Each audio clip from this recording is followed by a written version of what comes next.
तारीफ करनी होगी, ये जो रेस्क्यू है वो यहाँ पर कामयाब रहा है और उन्हें अब अस्पताल ले जाया जा रहा है। एनडीआरएफ एसडीआरएफ की जो टीम है, अक्षित को ये देखिए सीधे तौर पर अक्षित की तस्वीर आप देखेंगे तो यहाँ पर अक्षित सुरक्षित बाहर निकाल लिया गया है।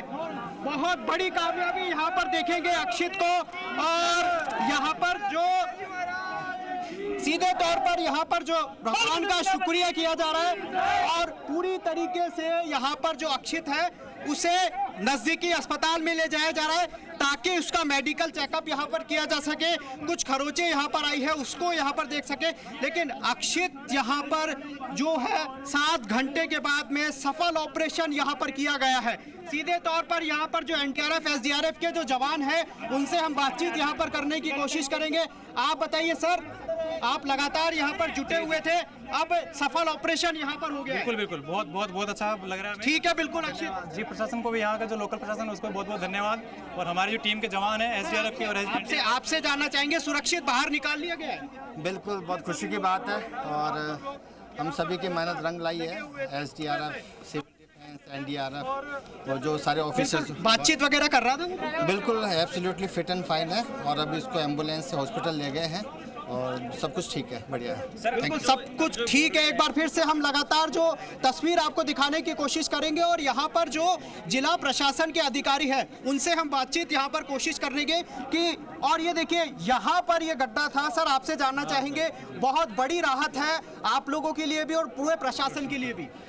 ये पूरी हमारी एसडीआरएफ टीम सुबह से जैसे ही सूचना मिली 8 बजे यहाँ पहुँच करके रेस्क्यू ऑपरेशन शुरू किया और एनडीआरएफ को हमने तुरंत रिक्वेस्ट की तो एनडीआरएफ की भी पूरी टीम साथ में हमारी हेल्प के लिए आई और उन दोनों ने स्ट्रेटजी बना करके तीसरी थर्ड ऑप्शन के तौर पर हम टनल बनाकर जा रहे थे, लेकिन इनकी सूझबूझ से बच्चे को सेफ और अपनी टेक्निक से ही हुक्स की मदद से और नीचे टी से और एल से डिफेंस के जो जवान हैं उनसे भी हम बातचीत करेंगे। दिलीप भाई आपसे बातचीत करना चाहेंगे, आप लगातार हर रेस्क्यू में तैनात रहते हैं, अभी लगातार आप तैनात थे रेस्क्यू में, सफल ऑपरेशन लगातार कई बार ऊपर भी हो रहा था, कई बार नीचे भी हो रहा था, लेकिन आखिरकार सफल ऑपरेशन क्या कहेंगे? आपकी मुस्कान भी वैसे बहुत कुछ बयां कर रही है। हम ये बताना चाहेंगे कि हम बच्चे को 0 रिस्क के ऊपर लेके आना चाहते थे, इसलिए थोड़ा समय लग रहा था। ये तो अपने बच्चे के दोनों हाथ पहले ही हमने बांध दिए थे, उसके बाद हम बच्चे को बिल्कुल एकदम प्लेटफॉर्म पे लेना चाहते थे ताकि वो सुरक्षित नीचे आ सके। लगातार बातचीत कर रहे थे? हाँ बिल्कुल, हम लगातार उससे बातचीत कर रहे थे, हमने उसको पानी भी पिलाया 2-3 बार और हमारा बिल्कुल उससे बराबर कम्युनिकेशन था। आपकी बातचीत उनसे हो रही थी? क्या क्या बातचीत हो रही थी उनसे? हम उसको बिल्कुल अपनी भाषा के अंदर उसको समझाने की पूरी कोशिश कर रहे थे और हम उससे घर की भाषा में बात कर रहे थे, मारवाड़ी भाषा में? बिल्कुल मारवाड़ी भाषा में बात कर रहे थे बच्चे से अच्छे से, और पानी भी उसने हमसे 2-3 बार मांगा, हमने पानी पिलाया और वो सुरक्षित रूप से बाहर निकाला गया। और क्या क्या बातचीत हुई उनसे? खाने के लिए भी वो बोल रहा था, कई बार उसने चाय के लिए भी डिमांड की थी। हाँ, सुबह उसने एक बार चाय के लिए डिमांड की थी, फिर उसके बाद में हमने उसको पानी पिलाया, जो हमने उसको बच्चों की एक पानी की बोतल होती है उसके अंदर डर यानी कि निकालने की पूरी कोशिश। उसका बिल्कुल मनोबल बनाए रखे थे हमने, बिल्कुल मनोबल टूटा नहीं, इसीलिए बच्चा अपने हाथों से मजबूती से रस्से को पकड़ करके और बिल्कुल हमारे से बराबर कम्युनिकेशन स्थापित करते हुए ऊपर आया। बिल्कुल एसडीआरएफ एनडीआरएफ की टीम से भी हम बातचीत यहाँ पर करने की कोशिश करेंगे कि लगातार यहाँ पर, सर आपसे जानना चाहेंगे, लगातार जो एनडीआरएफ एसडीआरएफ की टीम है वो भी लगी हुई थी। सर आपसे जानना चाहेंगे, एक सफल ऑपरेशन 7 घंटे के बाद में और सुरक्षित बाहर निकाल लिया गया। जैसा कि मैं आपको बताना चाहूँगा, इससे पहले हमने खाटू श्याम जी के भी एक सफल ऑपरेशन किया था, इसके बाद में बांदीकुई में भी ऐसा सफल ऑपरेशन किया था। तो हम क्या कि हमारी जो एनडीआरएफ की टीम है ये बार बार इसका प्रशिक्षण करती रहती है, प्रशिक्षण लेती रहती है।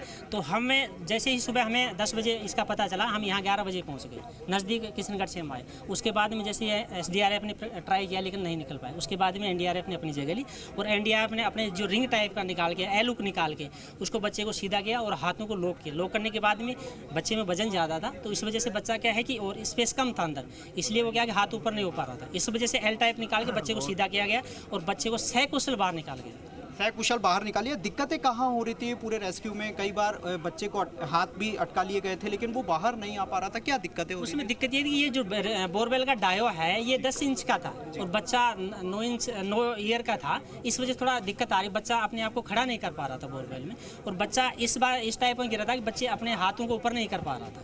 गाइड क्या कर रहे थे आप बच्चे को? लगातार आप संपर्क में थे? उसमें जाएगी स्क्रीन पे देख के उसी के आधार पे हम जो हमारे जो रेस्क्यूअर थे उसको गाइड कर रहे थे कि इस हिसाब से टैक्टिस से किस हिसाब से हाथ रिंग डाला जाएगा, किस हिसाब से एल डाला जाएगा, क्योंकि नीचे तो आदमी जा नहीं सकता है, लेकिन स्क्रीन के माध्यम से उसको सजेस्ट किया जाता है और गाइड किया जाता है, उसके अकॉर्डिंग निकाला जाता है। पूरा जिला प्रशासन का, पूरा एनडीआरएफ का, एसडीआरएफ का, सभी का सहयोग रहा, खासकर ग्रामीणों का भी पूरा सहयोग रहा। बिल्कुल, हाँ, ग्रामीण भी दिन भर से साथ रहे हैं, लेकिन सबसे बड़ा श्रेय तो मैं अपनी एसडीआरएफ और एनडीआरएफ को दूंगा, जिन्होंने सतत प्रयास करके सारी मेहनत से गांव वालों की, ग्रामीणों की पूरा सहयोग रहा इनको असिस्ट करने में और पूरा सहयोग किया है।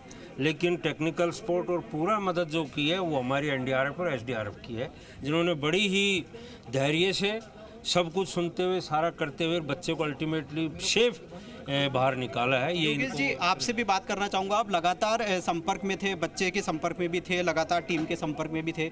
डिस्टर्बेंस ना हो इसके लिए बार बार आप टोक भी रहे थे, साइलेंटली रहिए ताकि बच्चे से बातचीत हो पाए और आखिरकार ये मिशन सक्सेस सफल। बिल्कुल, हमारा मकसद ये था कि बच्चे से कम्युनिकेट करने में कोई डिस्टर्बेंस ना हो, क्योंकि बच्चा जो बोल पा रहा है हम उस हिसाब से उसको बीच में पानी पिला दिया, उसको प्यास की रिक्वायरमेंट थी। एक बार बीच में जो है ऑक्सीजन सप्लाई में उसको प्रॉब्लम आ रही थी, सांस लेने में दिक्कत आ रही थी, तो हमने डबल पाइप लगवा दिया ऑक्सीजन के, जिससे कि किसी भी टाइप की हो सकता है बीच में फॉल्ट हो गया हो, पाइप हो सकता है नीचे जाके जो है मिट्टी लग गई हो उसमें, तो कोई भी कारण हो सकता है, इसलिए एक्स्ट्रा सेफ्टी के लिए हमने जो है उसमें डबल ऑक्सीजन पाइप डलवा रखे थे। बार बार खुदाई भी हमने बीच में बंद इसलिए करवा दी थी कि उसके वाइब्रेशन से हो सकता है कि जो है कोलैप्स कर जाए, या फिर उसके डिस्टर्बेंस से भी हो सकता है हम प्रॉपर जो है कम्युनिकेट ना कर पाए। बच्चा समझदार था, सहयोग कर रहा था हमारा। खाने पीने की चीज़ें भी दी गई ताकि उसे दिक्कत ना हो। हमने बीच में एक बार उसको जो है पानी पिलाया, 2 बार उसको पानी पिला चुके, बीच में एक बार जूस दे चुके, जिससे कि उसकी सर्वाइवल का टाइम्स बढ़ जाए, बच्चे का मनोबल ना टूटे। इसके लिए क्या क्या? इसके लिए हम बार बार उसका हौसला अफजाई कर रहे थे। बीच में उसके मामा को बुला के भी जो है उससे हम बात कर रहे थे कि जिससे कि बेटा बिल्कुल हम बस 5 मिनट में तो उसको निकालने वाले हैं, अब तुम थोड़ा सहयोग करो कि हम आपके रिंग डालने वाले हैं, अभी आपके एफ में जो एल फंसा या नहीं फंसा तो आप उस पर बैठ जाइए। मामा का कम्युनिकेशन जो है वो काफ़ी अच्छा था, लगातार संपर्क में थे। हाँ, नहीं, बाद में जो लोकल लैंग्वेज वाले हमने भी हमारा 2 जवान लगा दिए थे, जिससे उसी की भाषा में बात कर रहे हैं, तो उससे क्या बार बार जो है कम्युनिकेट कर सके, उसको हौसला अफजाई कर रहे थे, जिससे कि हम जो है उसको बचा सके। हमारा सर, आप भी टीम में थे, आप भी लगातार प्रयास कर रहे थे? जी सर, ये लगातार एनडीआरएफ की टीम थी, एसडीआरएफ की टीम भी साथ में थी, सिविल डिफेंस भी लगी हुई थी, सभी प्रशासन पूरा लगा हुआ था, मीडिया भी सबका सहयोग लगा हुआ था। हमको सर्वप्रथम ये पता भी मीडिया से चला था, उसके बाद हमने कम्युनिकेट किया यहाँ पे जो किया है, उनसे पूछा कि भाई क्या इंसिडेंट हुआ है, फिर यहाँ से तहसीलदार से बात की, फिर एसडीएम साहब से बात की, हमने तीनों से बात की और हमने टीम वहाँ से तैयारी स्टार्ट पहले करवा दी थी और मूव टाइमली करवा दी, जिससे कि हम ये टाइमली जो है ऑप्स को अंजाम। जी मीडिया लगातार इस मुहिम को दिखा रहा है, सुबह से ही दिखा रहा था, और जी मीडिया की मुहिम भी यही थी कि अक्षित को सुरक्षित बाहर निकालना है। आखिरकार एनडीआरएफ, एसडीआरएफ ने कर भी दिखाया। बिल्कुल, आप सभी का प्रयास, पूरी टीमों की जो है लगन और सभी के मेहनत से, सभी प्रशासन के सहयोग से जो ये संभव हो पाया, जिसमें सभी का सराहनीय योगदान है। किसी का योगदान कम नहीं कह सकते, क्योंकि जिस टाइप का जो योगदान कर सकता है तो उसने सब। आम पब्लिक को क्या मैसेज देना चाहते हैं, क्योंकि कई बार ऐसे हादसे लगातार होते रहे हैं, हादसे हो ना, इसके लिए क्या आप मैसेज देना चाहेंगे, क्योंकि लगातार इस तरह के जो घटनाएं हैं वो घटती है? मेरा जनता से निवेदन ये है कि बोरवेल को खुला ना छोड़ें, यदि किसी में पानी नहीं निकला है तो उसको प्रॉपर ढक दें या फिर मजदूर से भरवा दें उसको, जिससे इस टाइप का हादसा हो सकता है, वो बच्चा अपना भी हो, किसी पड़ोसी का भी हो, या अपने समाज का हो, कोई भी हो, यदि किसी की भी जान जाती है अपनी वजह से तो वो बहुत दुखद घटना है। तो मेरा निवेदन यही है कि दोबारा ऐसी बोरवेल यदि होती हैं तो उनको भरवा दिया जाए, जो भी नज़र में आती है। हम स्कूल सेफ्टी प्रोग्राम में जाते हैं तो भी बच्चों से यही रिक्वेस्ट करते हैं, यही उनको सलाह देते हैं कि अपने गार्जियन जाके ये बताया जाए कि यदि कोई बोरवेल वगैरह आसपास कहीं खुला हो तो उसको टाइमली भरवा दिया जाए, जैसे ऐसे हादसे ना हो। लास्ट ईयर सितंबर में भी बांदीकुई में भी ऐसा एक हादसा हुआ था, जिसमें जसापाड़ा में 93 फीट पे जो है लड़की थी, 18 महीने की बच्ची थी, वो भी गिर गई थी। वो तो एक्चुअल में दूध पीना भी नहीं जानती थी, ये बच्चा तो कम्युनिकेट कर रहा था हमसे। तो ऐसा हादसा 1 फरवरी में भी हुआ था, जो सीकर खाटू श्याम जी के बगल में हुआ था। उन दोनों बोरवेल ऑप्स को भी हमने जो है, मैंने अंजाम दिया था, मेरी टीम ने अंजाम दिया था, बाकी सभी का सहयोग साथ में सराहनीय रहा।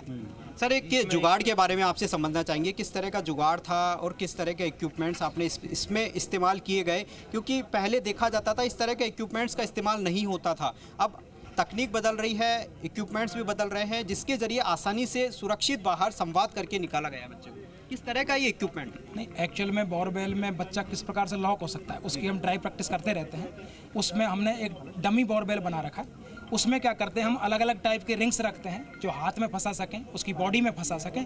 किस टाइप का बोरवेल है, 8 इंच का है, 9 इंच का है, 10 इंच का है, 12 इंच का है, वो डिपेंड करता है। उसकी साइज से सभी टाइप के रिंग हैं हमारे पास। उसमें 10-10 फीट की रॉड हैं, उनको हम कसते रहते हैं जितनी रिक्वायरमेंट होती है। जैसे 100 फीट पे बच्चा है तो उसमें 10 रॉड की रिक्वायरमेंट रहेगी, 150 पे है तो 15 की रहेगी। इस पे 8 रॉड की रिक्वायरमेंट थी, इसका मतलब ये बच्चा जो है आधी रॉड लास्ट की बची हुई थी, 75 फीट पे के आसपास ही बच्चा था।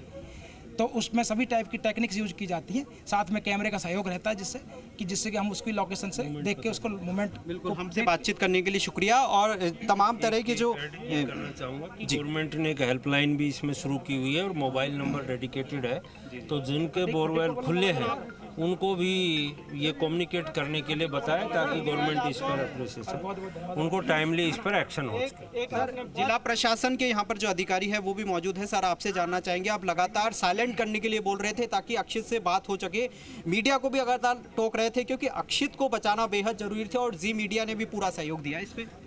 नहीं, सभी का बहुत अच्छा सहयोग रहा और मैं बहुत प्रशंसा करूंगा। मेरी 3 टीमें यहाँ काम कर रही थी, एनडीआरएफ, एसडीआरएफ और हमारा सिविल डिफेंस। तो तीनों टीमों के द्वारा बहुत अच्छा कोऑपरेशन किया और तीनों टीमों के द्वारा बहुत सफलतापूर्वक ये कार्य संपादित किया। बिल्कुल सफल ये ऑपरेशन है सर, लेकिन ऐसी लापरवाही आगे ना हो इसके लिए जिला प्रशासन क्या क्या चीज़ें करता रहता है? जिला प्रशासन की तरफ से, उपखंड प्रशासन की तरफ से, मेरी ओर से सभी ग्राम विकास अधिकारियों को, सभी पटवारियों को, सभी स्थानीय प्रशासनिक अधिकारियों को ये निर्देश जारी कर दिए जाएंगे कि इस तरीके के जो भी सूखे बोरवेल हैं उनको चिन्हित करें और उनके परिवारजनों को, जो उनके मालिक हैं, उनको पाबंद करें कि वो उसको तत्काल बंद कराएं। सुरक्षित बाहर निकाल दिया गया है, लेकिन लापरवाही यहाँ पर हुई जरूर है। अब तो इस पर बातचीत हम कर ही सकते हैं, लापरवाही पर बातचीत कर सकते हैं, परंतु मेरा ये व्यक्तिगत अभिमत है कि एक बार स्थितियां सामान्य हो जाएं, उसके बाद में फिर प्रशासन अपने स्तर पर कार्रवाई करेगा। धन्यवाद। बिल्कुल, निश्चित तौर पर यहाँ पर बड़ी राहत की खबर